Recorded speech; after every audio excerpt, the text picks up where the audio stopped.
summarize all disabilities. First is intellectual disabilities. Intellectual disabilities is neurodevelopmental disorder characterized by impairment of mental capacity. Children with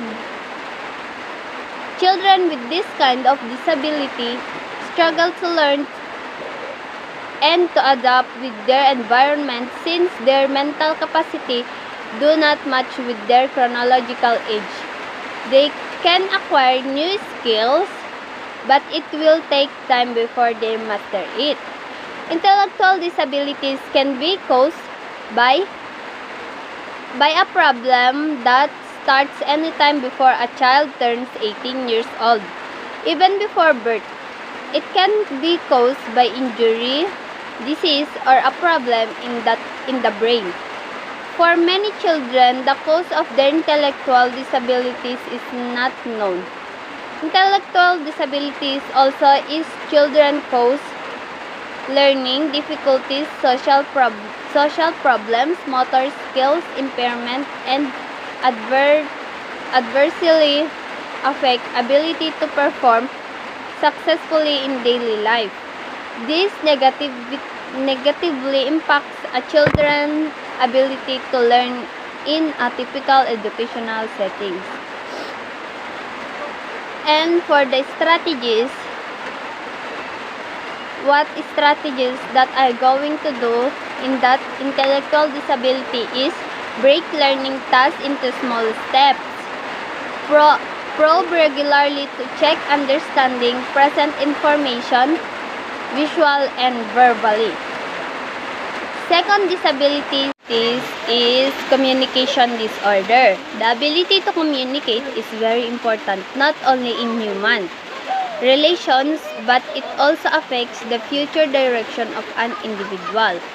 What if someone has problems or disorder in communication? It really is a concern, especially that key learning areas give importance in oral recitation and related activities.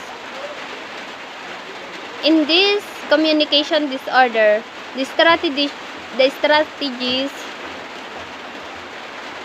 what I'm going to do is giving an activity like role play and be conscious of your own communication style. The third one is multiple disabilities. Multiple disabilities is one of the disabilities that falls under the 13 plus disabilities of IDEA. It is often referred to as having two or more disabilities in the same person. With this picture of individual, will he still succeed? Will he still succeed in life? Multiple disabilities as defined by IDEA in 2010 is a concomitant or simultaneous impairment, the combination of which causes such several educational needs that they cannot be accommodated in a special education program solely for one of the impairments. However, the term does not include deaf blindness because it is defined separately and is a disability category of its own under IDEA. Hence, children with multiple disabilities will have a combination of various disabilities that may include speech, physical mobility, learning, mental retardation, visual hearing, brain injury, and possibly others. And for these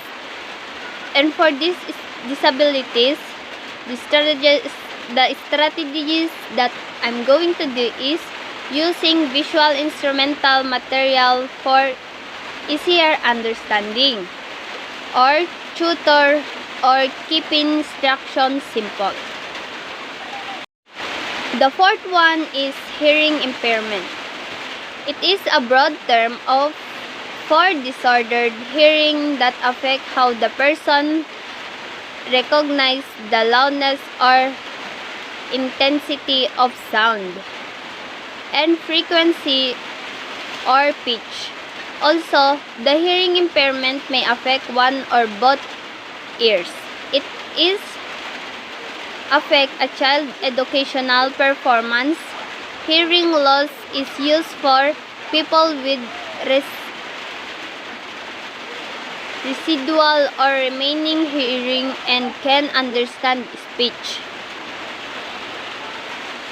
Depending how well the person can hear the sound, hearing loss is described as sign, mild, moderate, several, and profound, while the term deafness is used to describe a person whose sense of hearing is not functional, that affect educational performance and impaired his communication with or without amplification.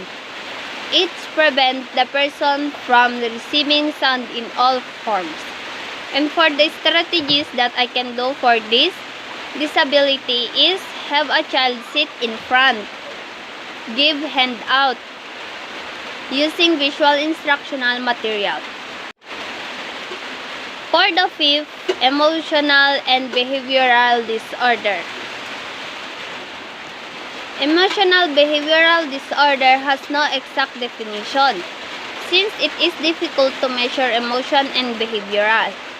Aside from that, determine what behavior is acceptable and what is not vary across different cultures. Nevertheless, there are many terms to describe this condition.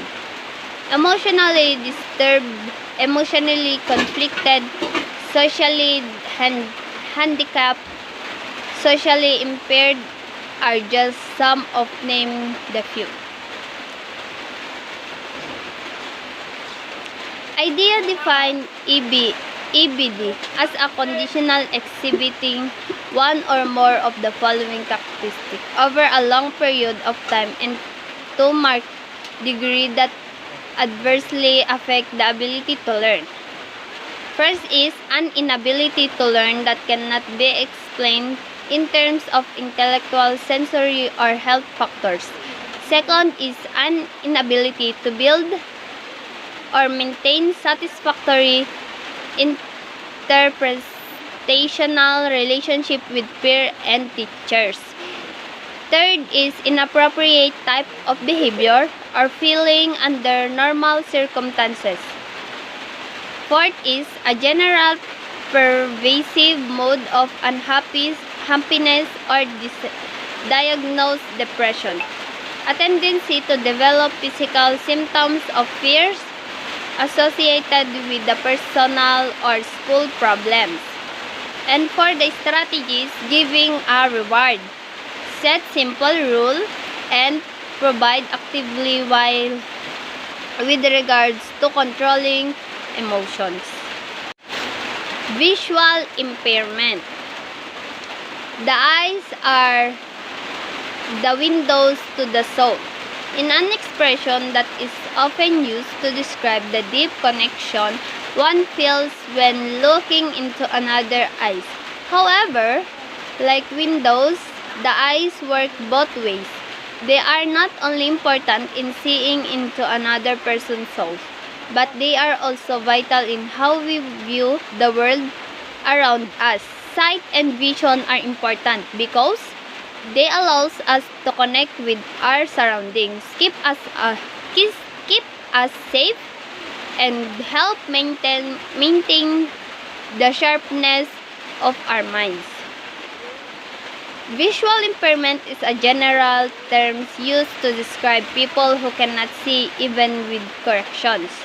The idea further explained that it is impairment in vision that even with correct adversely affect an individual's educational performance. It includes problems in visual acuity, visual field, and perceiving the color. The condition may vary from one person to another. One person may have no remaining vision while others have remaining function vision. And for the strategy is video, yung malinaw na video. And have a child sit in front. Learning disabilities. In this module, you will come to know that learning disability are typically part of our regular classroom, but we tend to overlook these students or recognize their special needs. This is because the condition is hard to diagnose. You can't tell but just looking at the person that he has a learning disabilities. The person looks normal and seems to be an intelligent person, but he may not be able to demonstrate the skill expected at his age level. Oftentimes, teachers, parents, and other significant adults see them as lazy and disobedient. Not all individuals with learning disabilities have the same characteristic. Some students may have difficulty in one or several of these areas. We also have to take note that students who have this characteristic may also succeed in school.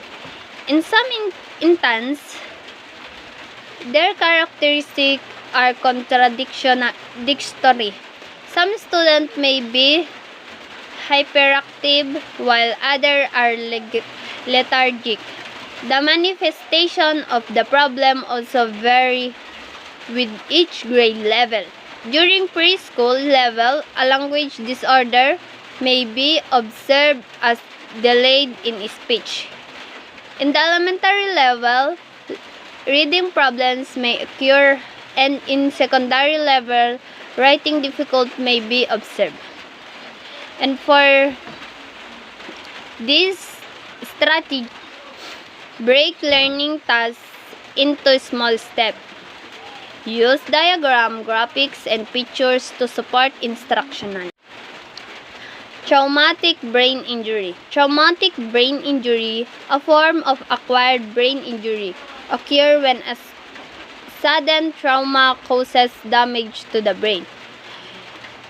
Traumatic brain injury can result when the head suddenly and violently hits an object, or when an object pierces the skull and enters brain tissue.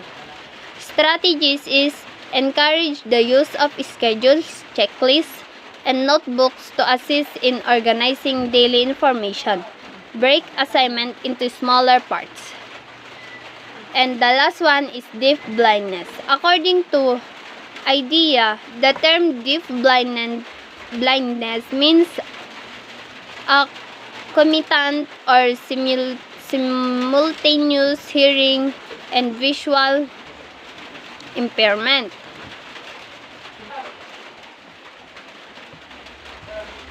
The combination of which causes such several communication and other developmental and educational needs that they cannot be accommodated in special education program solely for children, while the deafness or children with blindness simply it is a combination of sight and hearing loss that affect a person's ability to communicate, to access all kinds of information, and to get around.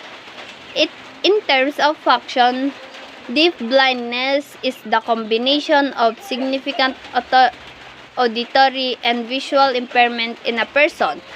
These dual sensory losses vary in severity from person to person and do not necessarily need to total deafness and total blindness. It is entirely possible that the person will retain some useful vision and hearing.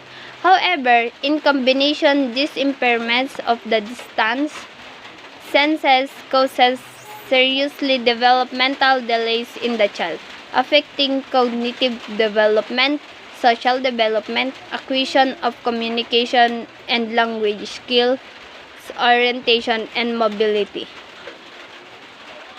And for the strategy, ensure that any background noise is minimized. Encourage pupils with a hearing loss to sit themselves towards the front to lecture the theatre where they will have an unobstructed line of vision.